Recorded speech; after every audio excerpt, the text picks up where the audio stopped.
Hi there! If you're building a new PC or giving your Windows computer a fresh start, I've got 5 essential tips that can help you get the most out of your system. So stick around and watch this video till the end. If you go on to like them, do make sure to subscribe to the channel.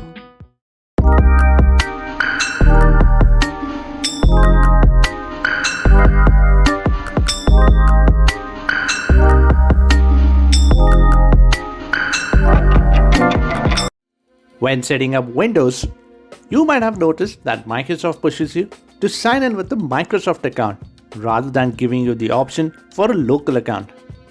While there are benefits like seamless integration with OneDrive and Microsoft 365 apps, forcing this on users isn't the right thing to do. To bypass this and sign in without an account, a local account must be created. During the setup process, on the Connect to Network page, you'll see there's no option to create one and neither to skip, meaning you'll have to connect either with Ethernet or install your Wi-Fi driver to enable Wi-Fi scan. You can avoid this by a simple trick. Press Shift and F10 on your keyboard to open CMD. Then type OOBE/bypass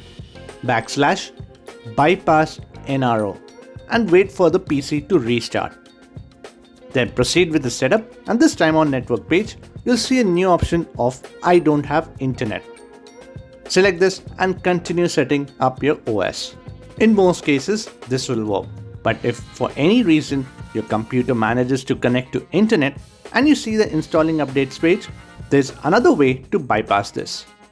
Open command prompt, then type ncpa.cpl to bring up your network adapters page. Right click on it and disable it. After that, use the earlier step of OOBE/bypass NRO and continue with the setup as before. When you have logged in Windows, make sure you re-enable your network adapter to start using your internet. These two methods work perfectly fine to create the local account. Have you ever come across the term XMP when talking about RAM? If you built or set up a new PC, you might have noticed numbers on RAM like 4800, 5200 or 6000. This is the speed at which your RAM can run. By default, these are set to standard speeds that are set by the manufacturer. To improve the performance, they provide various profiles of pre-configured settings in the RAM for efficient overclocking, meaning you can push them beyond the prescribed limits. These are called extreme memory profile.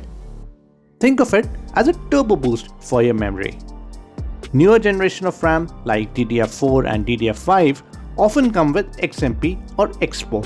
XMP is designed by Intel to suit better for their processors, and Expo is designed by AMD to suit their processors.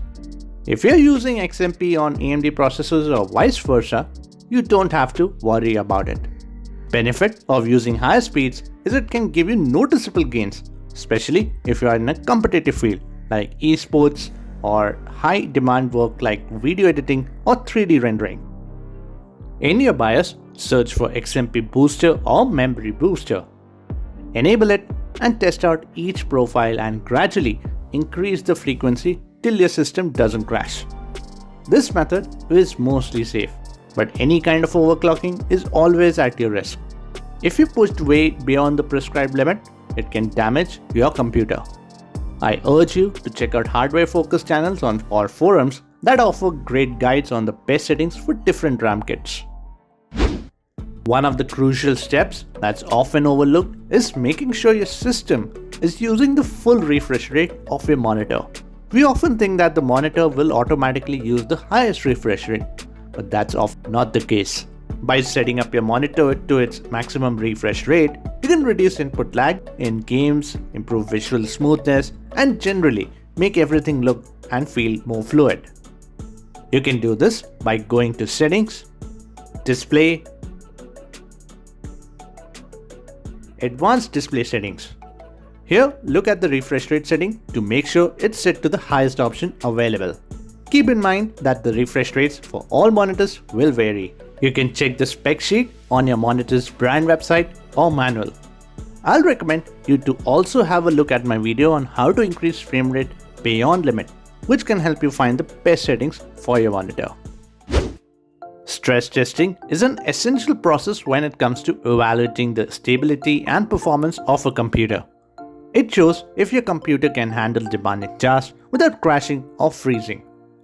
For example, if you plan to run a heavy 3D application on a lower-end processor like old generation i3, you might not only experience slow performance, but also an increased risk of crash or data corruption.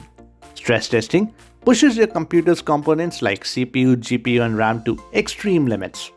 This helps to identify any potential weaknesses and ensures all parts are functioning correctly. While it's often overlooked, stress testing after setting up a new PC is a must. It checks whether all your components are compatible and working together. This process can help to reveal issues early on like overheating, power supply problems, or memory errors that may not happen during normal usage.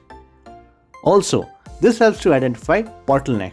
Knowing your system's limits allows you to better plan for less intensive tasks or pinpoint the area where you need to upgrade for improved performance. There are several free software available for stress testing like occt and AIDA64 Extreme. Both of them are extremely good. Last but not the least is a well-known one but an essential one. When you reset or install a fresh version of Windows, you'll often notice unnecessary or trial apps that come pre-installed. These are known as bloatware, apps that you won't be using but still take up valuable system resources. Some of them even start running automatically when the PC boots without any of your permission. You'd be surprised how much better your computer can run once you get rid of these apps. First, you'll have to identify the apps you don't need, like pre-installed games, Microsoft 365 apps, or OneDrive.